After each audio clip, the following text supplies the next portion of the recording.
Hello and welcome to another session of recording for example set 2 of CSE259 chapter 1 propositional logic.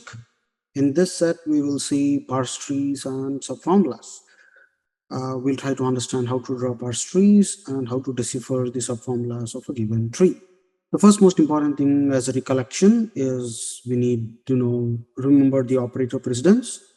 So from the least to the most binding, implication is the least binding, then and or have equal priority and not, and the most binding is the bracket. It'll help to draw brackets around your formulas to get better clarity when we are writing out the formula. And parse trees do help with identification of subformulas. So if you're asked to identify subformulas, having a look at the parse tree would definitely help. So let's see how do we get these brackets and how do we get to draw some parse trees. So let's take some examples here. Okay, so here are two formulas. One is S or not P implies not P, and S or not P implies not P. Both are the same, but what's the difference? Okay, so let's take the first formula. We have S or not P implies not P. So the binding, if you remember, the most binding is a not because we don't have brackets over there, and the least binding is an implication. So if I have to draw the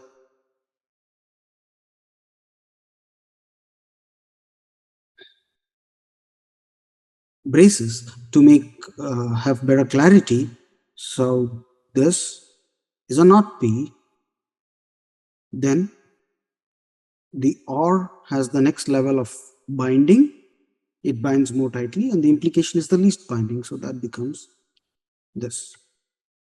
So what would the parse tree for this look like? So the topmost would be an arrow, that's implication. On one side of the implication is the or, and for the or we have an S. The other side we have a not and P. The other side here we have not and P. So this is the parse tree for this. This is, we call this one, this is for formula 1. And for 2, what would be the parse tree for 2 then? What's the difference? So let's have a look at the brackets. So this is 1, 2, 3, 3, 4, 4 to 1. So this bracket corresponds to this. This bracket corresponds to this, and this, and this. So now if you see, the implication is not the highest priority here because of the brackets. So the parse tree for this would look like, let me draw it over here, or, because or is the outermost operation, or has an S on one side and the other side is an implication. And what are the other side of the implications is a not P and a not P. So these are the two different subtrees for the formula. We change based on the braces that have been provided in the formula. So it's very important to understand the braces in the formula. So now let's have a look at the subformulas that are there and how they would be different. So let me separate this out here. This for problem 1 and this for problem 2. So here, subformulas. So you have P, the other one is S. So that's the base tree. Then you have a not P, not P, not P. Then you have a ES or not P.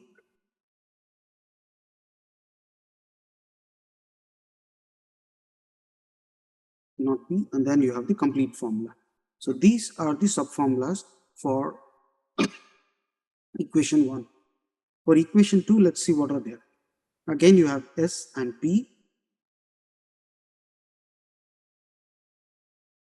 And you have a not P. Now if you see, we have not P implies not P.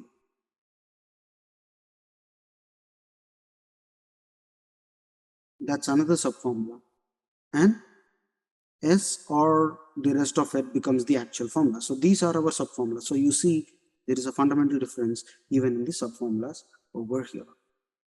I hope this gives clarity on how to use the braces to get better understanding of uh, the formula and how to draw the parse trees. Uh, don't forget the operator precedence. Implication has the least binding. Or and have the next level of binding. Not is more binding, and the braces are the most tightly binding. Let's take this example and try to draw the parse tree for this formula. So here again, let me go about trying to put the braces together. So this one, this one, this one, this,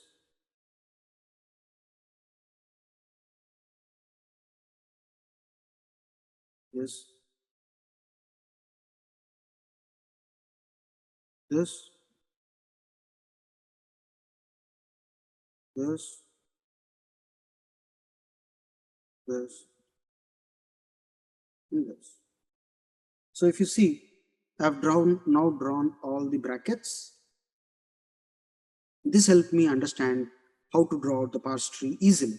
So you see that implication stands as the center of the entire tree. So the topmost is implication, and given that all the braces are present in this formula, it makes it much easier to draw. Okay, so I've drawn the implication, and now let me take what is to the left of the implication, that is this entire formula. The center is an or, so I put an or. Now to the or, again I go to the left. I have an implication again to the left of the or. To the implication, to the left of the implication is S. To the right is another or. For the or, I have a left which is R and right is L. So that completes this formula. Now I have to come back one step higher, which comes to the or and over here. The or has an and over here, followed by a not Q to its left,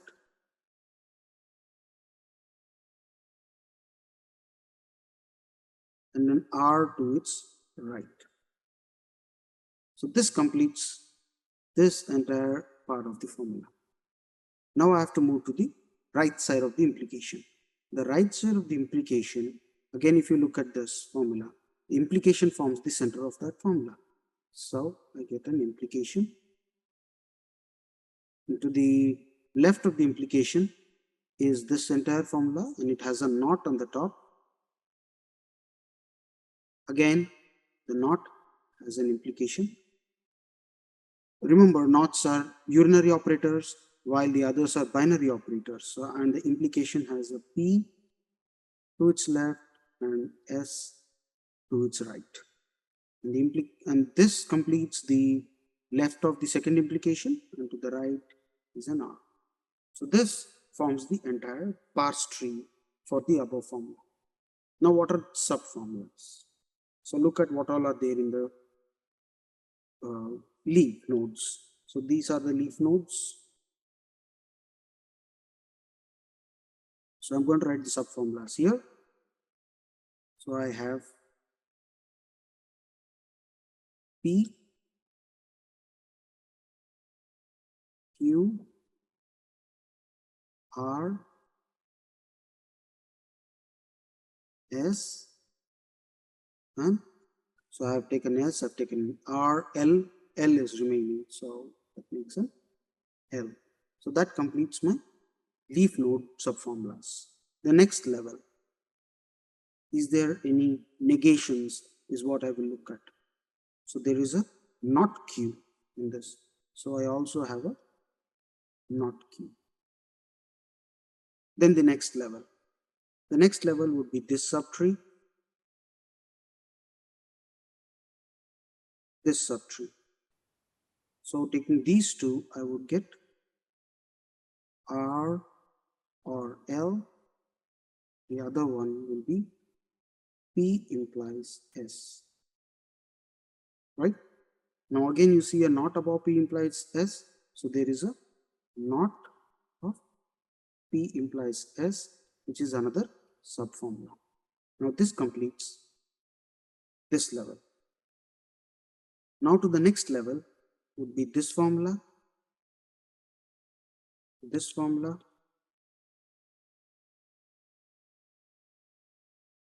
these two, taking these two, we get S implies in bracket R or L. The other subformula we get is not Q and R. Okay, so this completes the next level. Now we have the one level below. So that is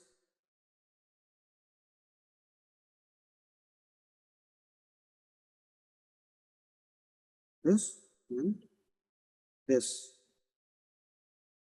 So what are the two formulas then? Here we have S implies R or L, putting another bracket over here, and or bracket open not Q. So let me write that down. Bracket open not Q and R in bracket again. So this is one subformula, and the second subformula will be from here and here, which is not of P implies S implies R. So that completes all the subformulas over here. I suppose that's quite simple to do once you have the parse tree and the equation that's given for the parse tree. Remember, you should be able to convert both ways, from a parse tree to an equation, to a formula, and a formula to a parse tree. Both these are required when you are doing these examples. Now, as another part to this, let's see what do we mean by CNF. CNF, the definition of CNF gives these three statements: that there is an atom or not an atom, and then you have or of an atom and a formula. A formula D can either be the atom or of the atom with a formula. And the second part is a formula can be D conjunction D and D. So in a simple manner, it is conjunction of disjunctions. That's what is the way I remember easily what's a CNF. So to convert this formula to a CNF, what do I do?